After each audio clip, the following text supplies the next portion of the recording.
Well, I want to talk where Trump is actually going to get some unexpected opposition from.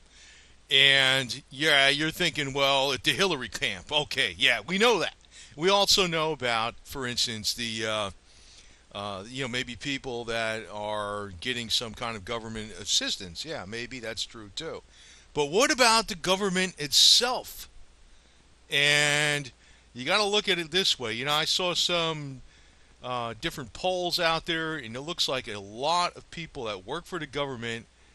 Some of them are actually talking about a significant number of people that work for the government say they'll move to Canada if Donald Trump becomes president.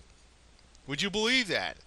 Now, you're thinking, oh, good, let them move to Canada. But the problem is, we got an extraordinary large workforce working for the government now. And that includes all the voters that are in their family that are part of that income system. Say there's one big bread earner in there working for the government. Well, it's the wife and maybe somebody who's legal age to vote, too, besides that. Or maybe somebody that is related to them or dependent upon them. So it's not just the government workers per se, largely, that are going to vote against Trump, but it's all the people that are dependent upon them, too. The biggest employer in the United States is the U.S. government. Now, I want to bring out one axiom from Thomas Jefferson from way back. A government big enough to give you everything you want is strong enough to take everything you have. But that's great for the people that don't do anything, that don't have anything, and don't produce anything, because the net sum of whatever they get is all gravy, right? If you're somebody who's actually striving, clawing up that mud hill every day, and trying to reach the top, and the mud sliding down at the same time, that's exactly what seems to be going on. And it's something like, if you don't want somebody to take away what you hard earned, no way in hell. Now, Trump, obviously, I think what he's going to do, he's going to run the government like everybody's the apprentice. And I can tell you right now, nobody in the government is looking forward to this. So he's got a lot of opposition there. I'm thinking, yeah, great, but you know what? I don't. He might be a lot tougher to get elected than you think. Unfortunately, I don't want to say this because I think a lot of people don't want to hear that. And it's always nice to tell you sweet nothings and rah rah rah Trump or something and go go go. But the reality of the situation is, it's not so much the people that are on the government assistance that may be voting against him, but it's the government itself. They don't want to be the apprentice. It's not going to be like, they don't want to be like Donald Trump over them. Show me your stuff, or you're fired. Get the hell out of here. We don't need you. We're going to get somebody else in the government. And you know how the thing is in the government. There's so many brain dead people in there. It's beyond ridiculous. It's like, it really does have the lowest IQ pool in the whole freaking nation, everywhere. And there's no incentive for them to work, because no matter what the hell they do, they get paid. There's no like, hey, we got to make sales, we got to have customer freaking service or whatever. No, they don't give a shit. Now, I don't think Trump is actually going to cut benefits to the people, those social programs at all. He's going to really freaking hammer, though, the people in the government that are providing these services, and make them do it in a far more efficient way. He's going to make these bastards work. But the big problem is, it's a misconception that people are thinking that Trump is going to cut domestic programs. I don't think so. No, I don't think so at all. This guy is actually, I'm somebody from up New Jersey, very close to New York City.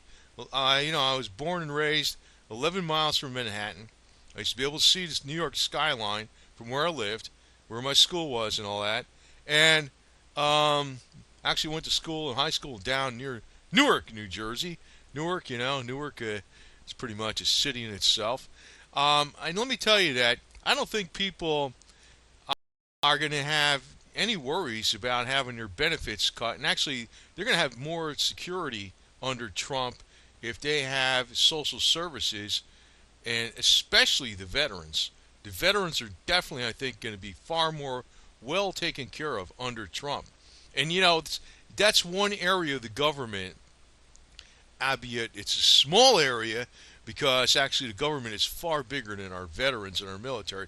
But veterans and, active duty military, actually, veterans are not government, but active duty military probably have very good support for Trump in general. But that's still a pretty small facet of our overall government size. Um, but veterans, I think, are going to be taken care of much better under Trump, which is a good thing. I mean, it's not like, I wouldn't be demanding benefits or anything like that, but I'm just saying it's, you know, take as little as you need, and that's about it. Don't be a whiner or sick bay commando or anything like that. That's one thing.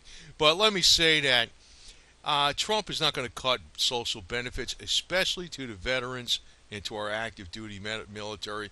But he's going to make that government work like the Apprentice. Every single body that's shuffling paper in the government, they're going to have to justify what the hell they're doing, and you're going to have to answer to the man. And they don't like it. That's one reason I think he's got an uphill battle in being elected. If the people realize that he's not cutting social services, maybe people that are not in the government, and the thing is, I think Trump is actually going to make the government work much harder for their money. The government worker today is getting paid almost double, almost double what the American worker does when you're talking, a regular average American worker does when you're considering their whole package with benefits. They're getting paid almost double. And what the hell for? It's like every time you go to the government agency, it's like you're burning your candle at both ends because you're wasting your time and you're taking off time from work to, and you're losing time there. Besides, you're wasting your own time. In the meantime, they're getting paid, and they take umpteen years to do any damn thing. 50 million forms, dumb crap going on. But I think Trump is going to get it done in a New York minute. And New York minute means 2 seconds or less. You ain't got freaking time to freaking wait. You better get the job done. Trump is all hustle, hustle, hustle. And, I saw this guy one time. One time I really got convinced on his real intelligence. I know some people, they'll say he's dumb or something. I'm like, get the hell out of here. Nobody's dumb with his kind of money. That's ludicrous. But there was some congressional oversight or something that was asking him questions about construction going on in New York near the United Nations building. And Trump, man, he was like an Encyclopedia Britannica on all the different square footages and the types of materials and the facades that go on the buildings and whatever kind of window treatments are going on, and and what's a better deal overall, even though it's more money initially, it's less money over the life of the project, amortized, plus the resale value. Man, this guy knew his stuff. And I had a real deep appreciation of that because, I don't know New York City construction. I mean, I was involved in New York City construction many, many years ago, many, many, many moons ago, actually in the early 80s. I'll say who it was. The Hart's Construction Company with the Stern family. Fairly famous. You probably know who the hell they are. Brother Nathaniel seems to mock them sometimes, but he don't know nothing. But let me put it to you this way. That was a long time ago. My construction experience has been, well, up until recently, now I've been messing around on YouTube more than anything, has been in Florida. And actually, this place is still freaking cooking really pretty damn good. But it's something, well, there's some big damn projects going on down here, even around Disney, that's for sure, too. And there's always loads of freaking people moving down this state. It's one of the states that has a net exodus into it versus out of it. There's actually a net exodus of people going out of freaking New York and New Jersey today because of regulation. But despite all the regulation, there's a lot of hustle. And I think that's what Trump's going to demand of the governmental worker in the future, and they don't like it. And since they are the biggest sizable voting bloc out there, yeah, it is kind of an uphill battle for the, because you can mention Benghazi all you want. You can mention all the scandals with Hillary Clinton. You can mention Bill Clinton screwing around with all these underage women, smoking crack and whatever the hell else this guy did, and Hillary Clinton and messing around with just as many women as Bill Clinton, and all the dead bodies and whatever else is out there. But the thing is, um, the government worker that's looking out for themselves, they're going to vote for whoever the hell is going to line their pocket and give it to them the best. And Obama's been extremely good for the average government worker. They went up exponentially in money under the Obama administration, and he's hired many, many, many more government workers. But the thing is, what the hell are we getting for the damn money? Yeah, you can say that's good for social programs and stuff, fine. But like I said, I think Trump's going to jump all over these people that are working for the government, not the people that are getting the money from the government, but the people that are working tasked with missions to help social services, to help, to help people in need of social services, to help our veterans, to help people that need food assistance, housing assistance, and all that type of stuff. He's going to really light a fire under their butts and make sure that these people in the government are actually doing their job to their utmost. It's going to be the Apprentice on steroids. That's basically how that's how Trump is going to run the government. He's going to run like everybody's the Apprentice, and the whole damn place is the Apprentice on steroids. And Obama can knock all that stuff and say it's not a reality show. Well, you know what? It's not a community organization event either, too, Obama. But let me tell you this: that the thing is with when you have to have a mission and it's got to be done yesterday, which is like New York style, right? You got to have it done yesterday. We don't need it done now. We need it done yesterday. That's the way Trump's going to be handling this situation. And he's only going to keep the best of the best. The dead wood's going to go out the damn window. Besides seeing some of the cliches that you see on The Apprentice, you're probably going to hear a lot of, "You're fired. Get the hell out of here." And that's going to be good for the people that are collecting on, needing money and help and aid from the government. Yeah, the government, and it's not good to have too much government. I know that. I'm not playing like a bleeding heart liberal, but whatever the hell we're putting into the government for tax money, Trump is going to make a lot more output come out of it with less money going into the government and more coming out to the people that really need it. He's going to streamline the crap out of it. Big problem is, like I said for the 15th time here, maybe, I don't know, maybe I said it, this is the third time I said it right, but the people that work in the government don't like this guy. Most of them. Unless they're in a uniform and they might have to do battle.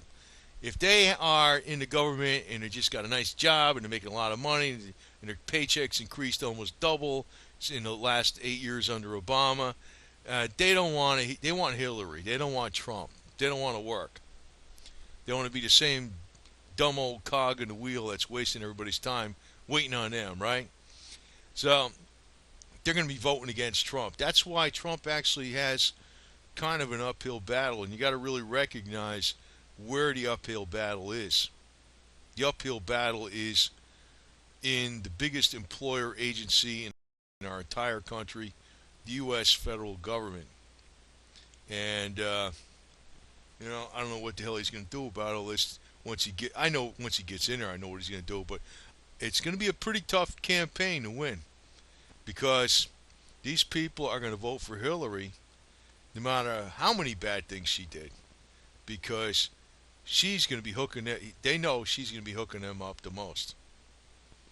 Sad thought. I'm sorry to say it. It's kind of a sad thought, but let's hope for the best. But, the way I look at it, even if Hillary gets in office, which God forbid, I hope not, if she does get in office, I can tell you one thing, that that's just going to make the end very near. Because even Trump, with all his skills, I don't see how he's going to make America great again. That's like a campaign slogan. He might slow down the New World Order somewhat. I think that's the most I could expect out of him. I can't see him making America great again and getting a vibrant economy and all that. But if Hillary gets in office, I think we're going to go down the tubes really fast. And, maybe that'll be a good thing because that'll be the end of her supporters, too. The whole mishmash will go down all at once. As long as, hopefully, I'm on the outskirts of that, that'll be nice. But who the hell knows? I might get caught up in the toilet bowl flush of the economy, too. So, anyway, just want you to tell you what's coming up because Trump's got some problems coming out of the outside zone here where most people aren't thinking of.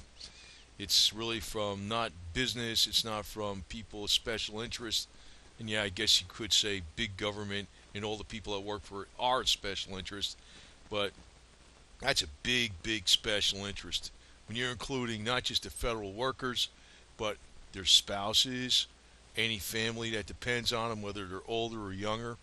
That could be the number of federal workers times 3. That's a lot of millions. That's a lot of millions of votes.